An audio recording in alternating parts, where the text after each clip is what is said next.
shit's in the safe. Got me a spot out the way. Nigga just tryna be safe. Let's get to the sports talk.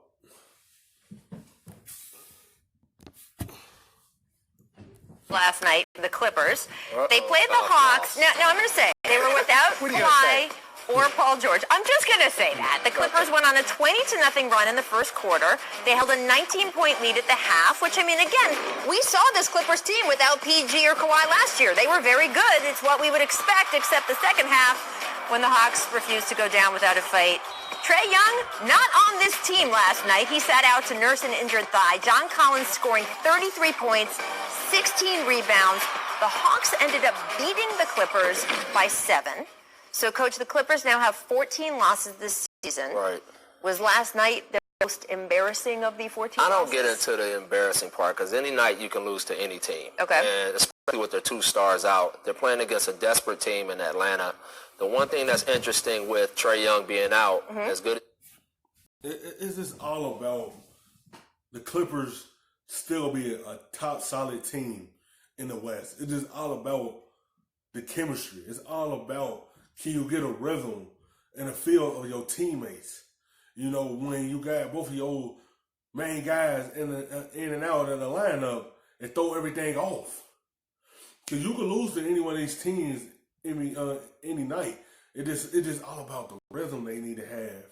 They just need to have they two main guys in there in most of their game. It just throw off their rhythm when they not in there. Because you don't know what night they going to sit out or what night what's going on. It's just like, it's a lot of stuff they had to figure out. They still going to be a good team. It's just throwing everything off when you ain't got them 2 in there.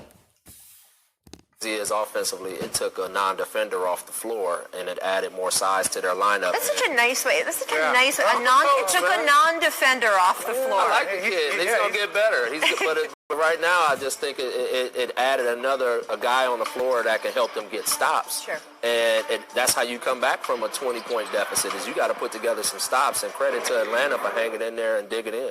So this is one of those games where you look at the end of the season when you're talking about postseason matchups, like, well, they lost. It's like, it's just one game. So you don't think this is their worst loss this season? I don't think it's a worst loss because Trae wasn't there. Their 2 starters weren't there. What does it even mean? I'll say this, though. Inside the Clipper locker room, those players and Doc are disgusted with themselves. Yes. Right? Because it's inexcusable. They have enough talent. They have enough scoring. They have enough defenders, and they play the right way that this should never happen. Do I think that this is going to have lasting effects? Are they really? It's still like the same players from last year. Only 2 new players they got is Kawhi and PG-13. It's still the same team from last year without them 2 on there. So their chemistry should still be on. They still got a good offensive team. They still can play defense without the 2 on the floor. I don't know what it is. I don't know if it's a timing thing or throw things off. I don't know what it is, but it's still the same guys from last year's teams. Some people are not on that team, but it's still most of the same people from last year. They're still on there. No, they're pissed off at themselves, and rightfully so, but I wouldn't say that this was their worst loss. Yeah, and every good team has a stinker. Yeah, That's just how it works. Like, you can rack up 2 or 3 of those a season. It don't matter how good your team is. Your championship team, right. Y'all had some stinkers every year. We had some. And I know Miami. as a coach, sometimes you don't even show the film. You're just like, we're just going to put that in the trash and go. I do want to ask you, though, Fizz, about the chemistry of this Clippers team. Yeah. Because I think they've done some smart things with how they have or haven't played Kawhi Leonard. He looks so rested and good right now, and this is the part of the season where you want to start to get it going. So all of that stuff, keeping him out, keeping Paul George out when he's even just mildly hurt, all of that clearly has been good for getting their stars where they need to be in the spring.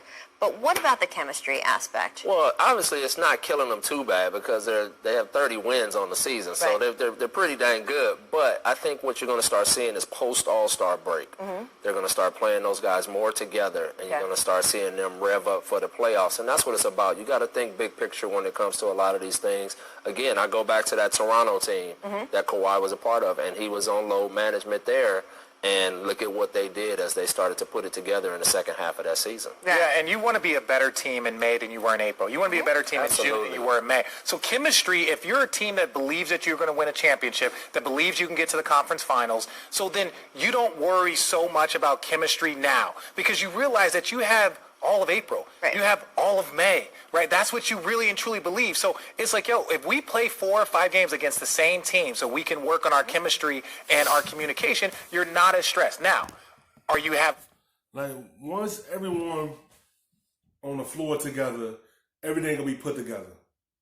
Because after the All-Star break, they gonna have them 2 in on this long stretch and get ready for the playoffs. So everyone can be on the same page come time in the playoffs, so they could be on cue, so they don't have to worry about no hiccups and make a run.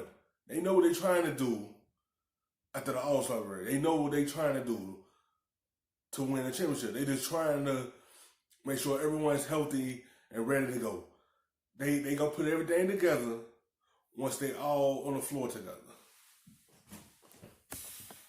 guys that can get MVPs and Defensive Player of the Year? No, because those are regular season awards. Right. So you pretty much chalk all of that up and just say, hey, we're going to focus on improving, like he said, to the second part of the season. I know on some of your Cavaliers teams, you guys didn't even start to work on your chemistry until the first round of the. That's what the first round of the playoffs. It depends on what your definition of chemistry was. We were doing a lot of off-the-court bonding, but it was just like on the court, our chemistry, we were building up to that. There you go. The difference between teams who think that they're playing a 6-month season versus an 8-month season. Like you started off, you said first isn't always everything. There you go. It's how you end.